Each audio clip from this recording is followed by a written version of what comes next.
All right. What's up, everybody? My people in Manhattan, the Bronx, Queens, all out of Staten Island, my homeborough, Brooklyn. Back at another video. It's be another entry to the greatest team ever series. It's going to be on the 1985 Chicago Bears. Now, I previously did a video on the 85 Bears saying, okay, and I took it down because in that video I said the 85 Bears were, to me, the unquestionably the greatest football team ever. But as I've done this series and I've gone through NFL history and researched all these great teams, I'm not going to lie. I've told you guys before, I'm going to have to walk back that statement for me to be the 85 Bears to be the greatest team of all time because, just as an aside, the 89 49ers, the 78 Steelers, and the 92 Cowboys were all more talented than the 85 Bears offensively and defensively.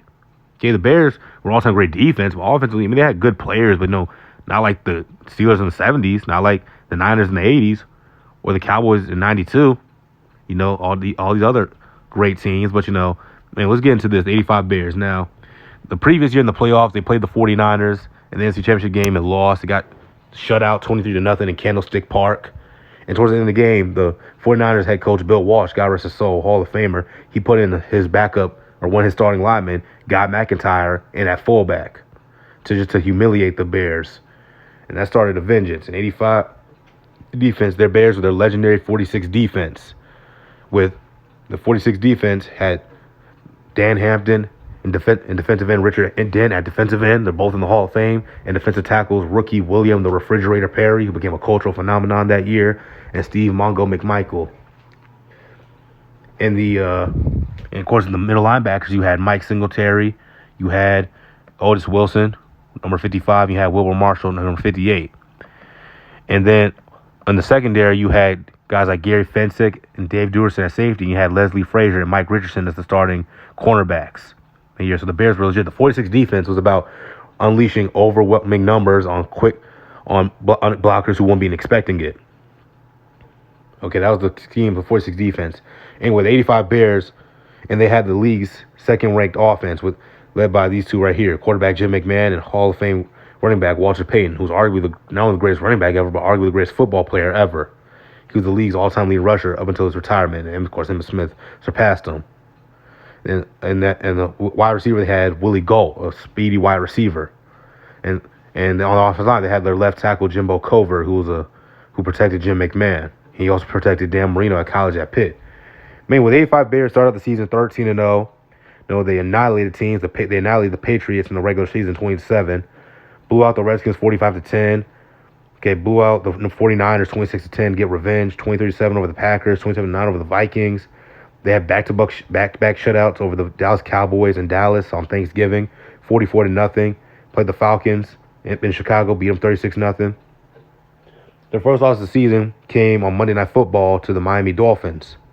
Of course, the team had previously went undefeated. In 1972. I'm gonna do a video on the 72 Dolphins getting down the line, but of course that was their only loss of the season. They ended up running the table, winning out, beating the Colts, Jets, and Lions, and finished the season 15-1. They became the second team in NFL history to go 15-1, and a year after the 84 Niners did it. Okay, in the playoffs, they were just a legendary team to play. This is really where the 85 Bears made their legend in the playoffs. They shut out the New York Giants in Chicago, of course, 21-0. They shut out the LA Rams with future Hall of Famer Eric Dickerson, 24-0. And then, of course, they played the New England Patriots in the Super Bowl that year. Yeah, that's right, quote-unquote, Patriots fans, a.k.a. Brady Belichick fans. The Patriots made the Super Bowl before Brady Belichick got there, okay? It was the outside linebacker, Andre Tippett, who was in the Hall of Fame, and Tony Eason was the starting quarterback. And they just beat the living shit out of them. They actually knocked Tony Eason, who was the starter, out of the game. So the backup Steve Grogan had to come in, and that's when the game was won. Richard Dent was the MVP. He had a 1.5 sack in that game, 2 forced fumbles, 4 quarterback hits. He was named the most valuable player, Super Bowl 20. Of course, we all know the iconic moment, the fridge scoring the touchdown. On NFL films, you hear it. William Perry has scored on a 1-yard touchdown run in the Super Bowl. Very unfortunate. Walter Payton, God rest his soul, didn't get to score a Super Bowl touchdown. Mike Ditka said he regrets that, and had he known Walter really wanted that, he would have given him the opportunity. Look, that's all up for debate. But yeah, they beat the Patriots 46-10 to win the only Super Bowl in the history of the Chicago Bears franchise. Okay? And the Chicago Bears were a cultural phenomenon that year. My pops always tells me the Bears were so big that year outside of football. Obviously, this is the Super Bowl shuffle. We ain't here to start no trouble. We're just here to do the Super Bowl shuffle. This Bears team. Now, when I rank all-time great teams, I look at their talent. Their Hall of Famers, their regular season record, their dominance throughout the regular season, and of course the postseason and the Super Bowl. And the Bears got all those lists checked. They got Walter Payton in the Hall of Fame, the left tackle Jimbo Covert's in the Hall of Fame, defensive end Richard Dent's in the Hall of Fame, defensive end Dan Hampton's in the Hall of Fame, and middle linebacker Mike Singletary's in the Hall of Fame. That's 5 Hall of Famers. Okay? 2 on offense, 3 on defense.